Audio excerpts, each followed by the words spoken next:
them again. Tell me what you want. Barbados, stand up. Tell me what you want. We want new government. Tell me what you want. Louder. Tell me what you want. Louder. Tell me what you want. Barbados Labour Party. Barbados, stand up. Barbados, stand up. Good evening to you, the wonderful people of St. James South. And good evening to all of you who are visitors, and of course, those of you who are members of the DLP or indeed supporters of the DLP. Welcome. It is good to see you here to receive the message of the Barbados Labour Party. I first of all want to endorse the candidacy of Ms. Sandra Husbands, who you've heard this evening. You've seen her. You know of her caring and commitment and dedication to you. And I am certain that you recognize that she will make a fine representative for you in this constituency. And I have no doubt that come February the 21st, you will return Sandra Husbands as your representative for this constituency. But tonight, it is about serious business, more serious business. Because at this time, you are being asked to assess a government that held responsibility for looking after you and your welfare over the past 5 years. The time has come for you to assess them and to see if you will give them another chance or you will give the chance to the Barbados Labour Party that has been tried, tested, and has proven the capacity to lead this country. And throughout this campaign, I have chosen a topic in relation to the government, a government of lies, deception, and incompetence. And there is not a better example of the lies and the deception and the incompetence than the representative of this constituency. He holds responsibility for the Ministry of Health and has special responsibility for the Queen Elizabeth Hospital and indeed the Barbados Drug Service. And I will speak in detail on these tonight. But meanwhile, Mr. Innes is concerned with everything else in Barbados except what he is supposed to pay attention to. And you have heard our leaders speak about his PR. I call it lies and deception. And I start with the new hospital, where the government every 6 months over the past 5 years has had something different to say about the new hospital. They were going to refurbish the QEH. They were going to extend the QEH. They were going to find a new site. They were going to build a new hospital. And then most recently, your representative told all of Barbados that they had made a decision to have a new hospital at Kingsland. What a lie! Nowhere within the Ministry of Health or anywhere else has a decision been made in this country to site a hospital at Kingsland. There's a committee in place, and the committee is still to decide on what would be the best site for that hospital. But yet you had this representative, this display of deception, speaking about Kingsland as though it was a fait accompli. But he finds time to speak about everything. He knows who is the father of Dugid's children. He knows who eats in Parliament and who doesn't eat. He knows everything. But he can't tell you when the St. John Polyclinic will be open. And he has responsibility for that. He is like salt. He is in everything. The only difference between him and salt is that salt is useful. He is complaining about bush. He wants to outlaw burning of stuff. He wants to introduce the breathalyzer. But you know him. I don't know how he would get home most nights in the week if a breathalyzer test were to be introduced into Barbados. But seriously, the time has come for him to be called to account. And an election has been called, and Mr. Innes goes to a meeting in Bay Street last Wednesday, ostensibly to tell you, the people of Barbados, to report about his achievements in health. And I am topic number one. I am topic number two. And then he speaks about the hospital, and he reports about the transformation of care in that institution. The fact that the cafeteria is working, is up and running, that he has changed the windows in that institution. But he forgot one thing, that he has also installed a fountain, windows, and a cafeteria. I call it window dressing. That is what he can speak about. But he needs to tell you a number of things. First of all, I must confess, I know Mr. Innes. I've known Mr. Innes for over 20 years. I was at his wedding. I know his wife, a lovely person, and she's a BLP to the core. I also know some of his antecedents. And I know that a number of his friends call him Don Dream. And that is not a man's name. That is not a man's name. So this Donville, Don Dream, whatever he is, or whatever it is, needs to tell you and give you some answers. Tonight I came here with a document. A Queen Elizabeth Hospital. It's the program budget document for the financial year 2013 to 2014. It is prepared, all the ministries, they prepare these documents at this time of the year in preparation for estimates, where government departments give you a review of their activities over the previous year and speak about what they plan in 2013 to 2014. And the minister reported in Bay Street about this transformation of health care at that institution. And on page 9 of the said document, it speaks about the challenges at the QEH. And I quote, "Much of the hospital's underlying problems have been centered around the following: unacceptable working conditions, gross inadequacy of financial resources for basic medical supplies." That's why you couldn't get the cotton wool, the gauze, the alcohol. Quality care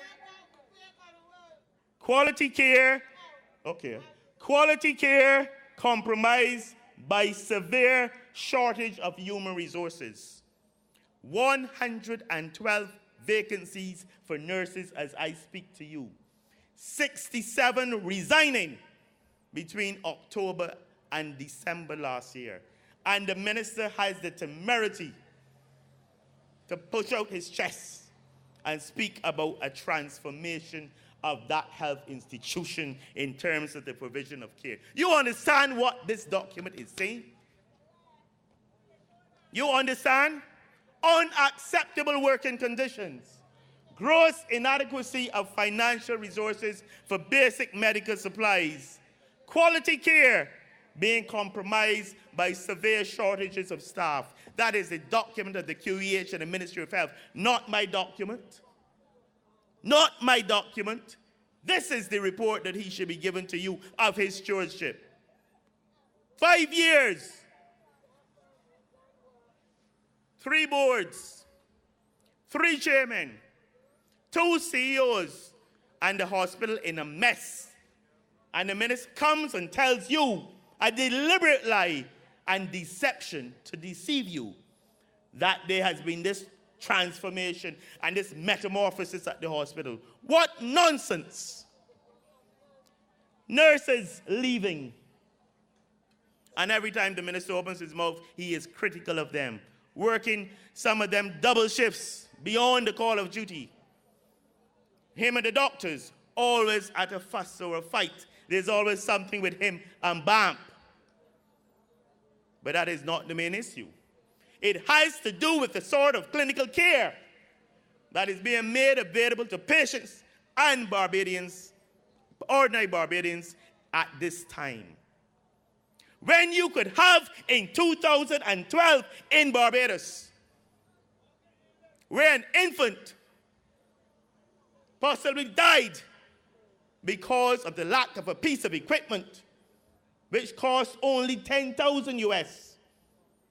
You could have that happening, while a relative, or indeed someone who has the surname similar to that of a board member, could have $45,000 paid for them to be brought in by air ambulance to Barbados, while an infant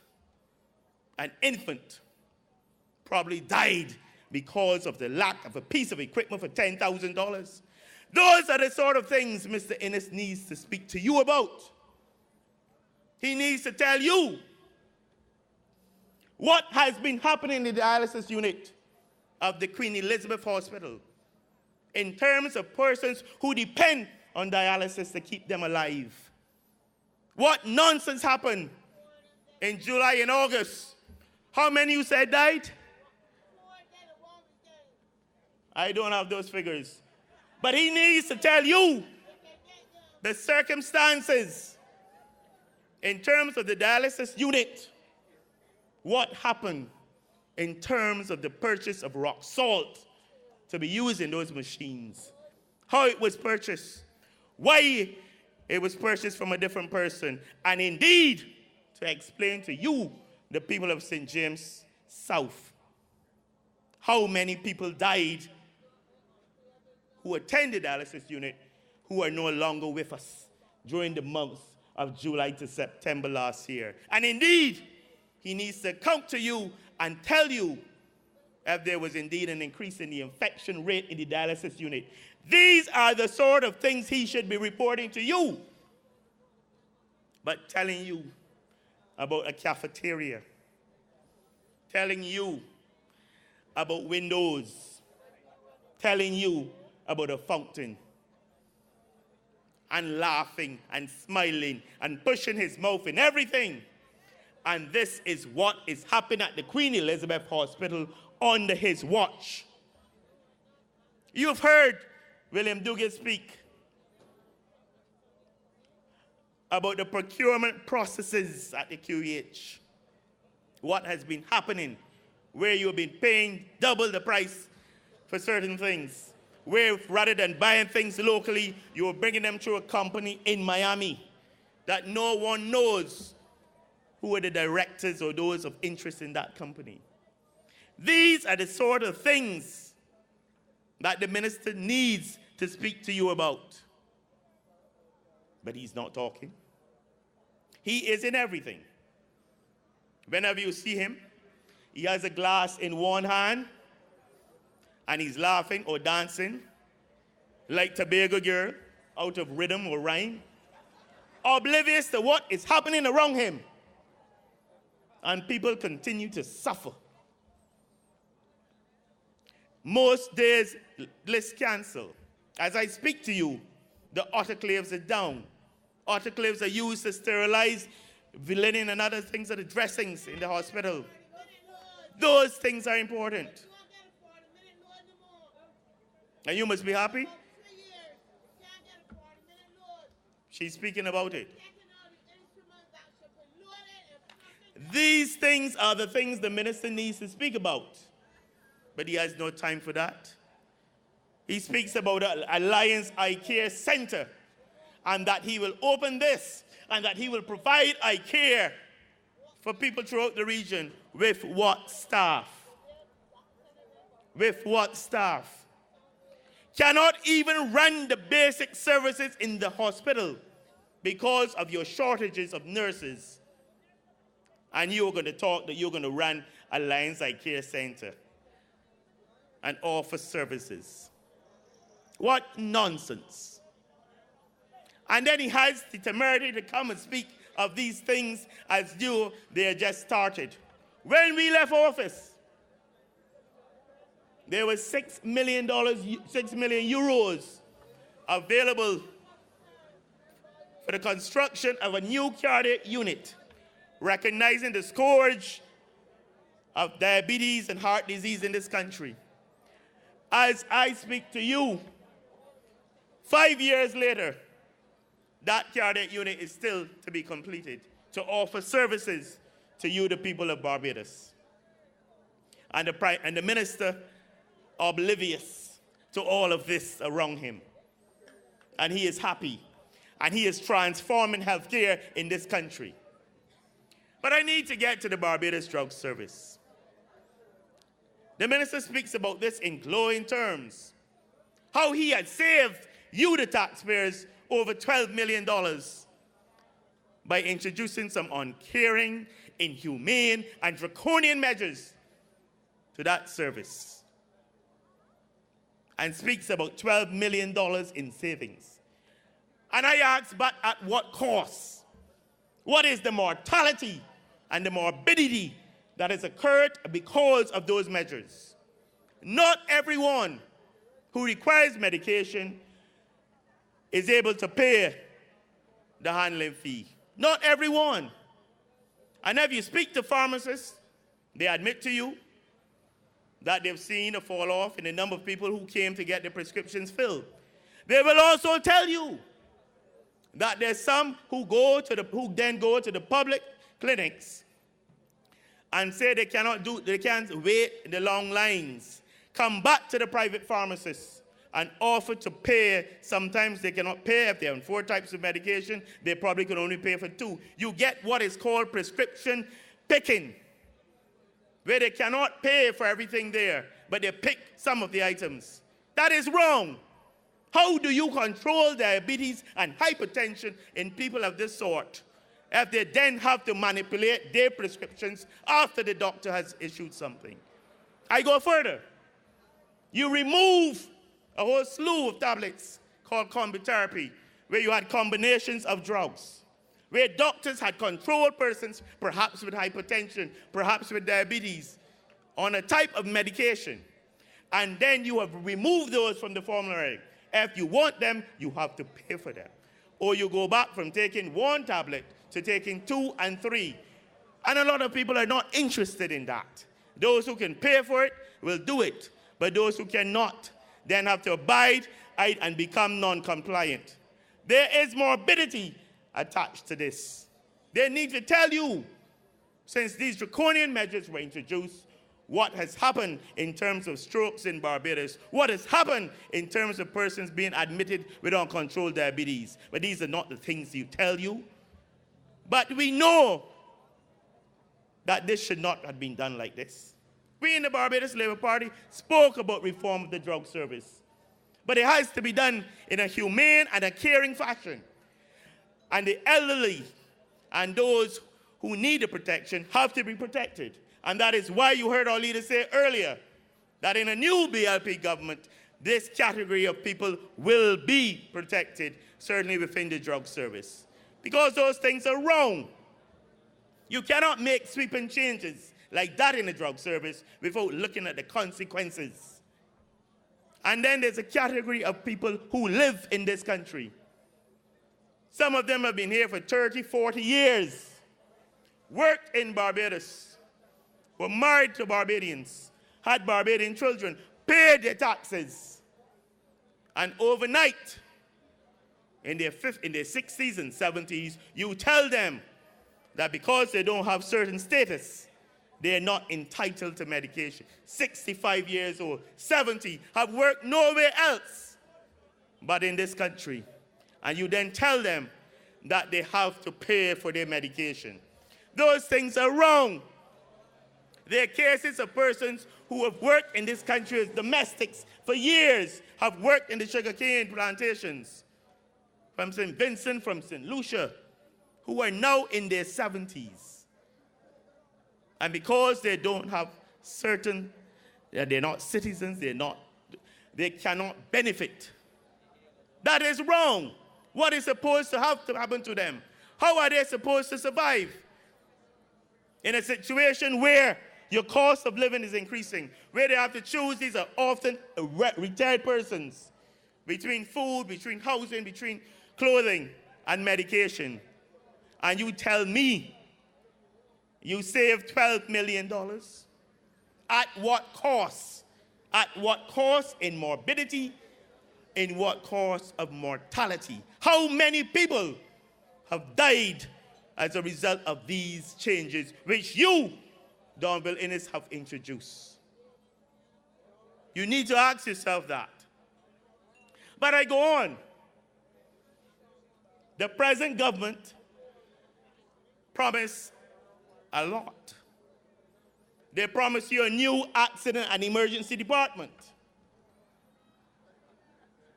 As I speak to you tonight, there are people waiting in the accident and emergency department of this QE Elizabeth Hospital since yesterday to be treated or to be admitted. And you hear when they get on CBC speaking about an average waiting time of 4 hours. Where? But they get on television and tell you, and the minister gloats about it, they have reduced the waiting time in A&E to 4 hours. Go in there now. Go in there now. And you will see the state of affairs. Persons in the corridors still waiting to be seen for hours. Shortage of doctors still. Shortage of nurses. And you hear about a transformation of the health sector. You understand what I mean when I speak about lies and deception? This is but an example. They told you, and this minister told you, that the polyclinics would be transformed, that opening hours would be extended, and they would open 24/7. You know what?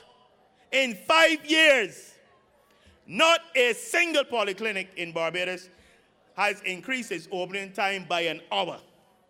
It is just as we left it 5 years ago. And now they come to tell you about a St. John Polyclinic. And depending on which day and which week, it is to be a cultural center, it is to be a library, it is to be an office for the constituency council, it is to be a polyclinic. Now tell me, in offering health care in a clinic, do you think it is feasible to have patients, some of them sick, some of them just being followed up, in a situation where there's all of this traffic, library, cultural center, fountain, all sorts of things happening there and then we hear there are going to be ambulances stationed there, that there are going to be ambulances stationed in the east, and they speak about this. But you know what? Even now, there's a shortage of ambulances even to serve Central Barbados. We started deploying ambulances to Arch Hall, the satellite station. We were putting 2 ambulances down there. Most days now, there's not one. The minister promised you and said on the floor of the House that he has ordered 4 ambulances, 4 new ambulances. Almost a year later, not one has been ordered. Talking about lies and deception. 4 new ambulances he said he ordered. Globe Finance has refused to do it. Signia has refused to finance it. No financing, no ambulance ordered, but the minister is telling Barbados that 4 new ambulances have been ordered. What kind is the question? So this is a sort of morass that we find within the health sector, where you have a minister of health parading and coming now and having to report on his stewardship.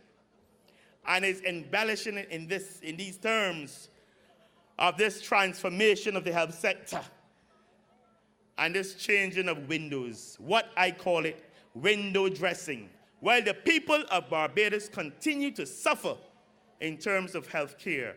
Nothing has improved after all of the promises which they made to you. And that is why I am saying that you have to call Mr. Innes to account. And I use that term advisedly. You have to call him to account. Let him explain to you what is really happening and what has happened under his stewardship at the QEH, in the drug service and in the health system of this country. There is no denying it. There is no denying it. But let us deal with some local politics. This caring representative in this very area is into construction, and a few tiles are missing.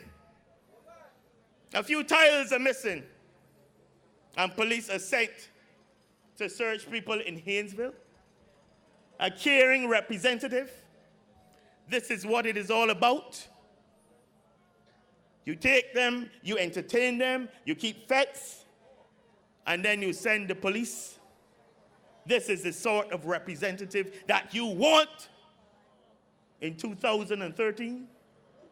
And young people, on the eve of an election, he is sending you with a cutlass and a hoe.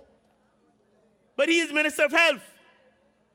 So make sure that when he gives you the job, the cutlass and the hoe, that he ensures that you are covered at least against tetanus. Because indeed, he is exposing you to the ravages of that disease. And if he is the Minister of Health, he should be aware. And while he is sending you to do these things on the eve of the election, he should try to ensure that you are protected if he cares about you. But I think you know the answer. You understand what we are speaking about.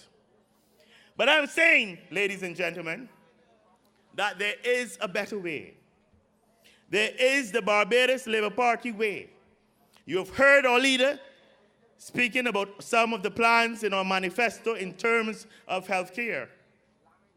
And over the next 10 to 12 days, you will hear much more. And I'm going to ask you to go with us, especially in St. James South, to ensure that Sandra Husbands is given your vote, and that on February the 21st, when you go out, there is no doubt that she will be returned as the representative for this constituency, and you will say goodbye, goodbye to lies, goodbye to deception, goodbye to incompetence, and indeed, goodbye to Donville Innes. I thank you and good evening. We do not want them, not them again. Tell me what you want. Barbados, stand up! Tell me.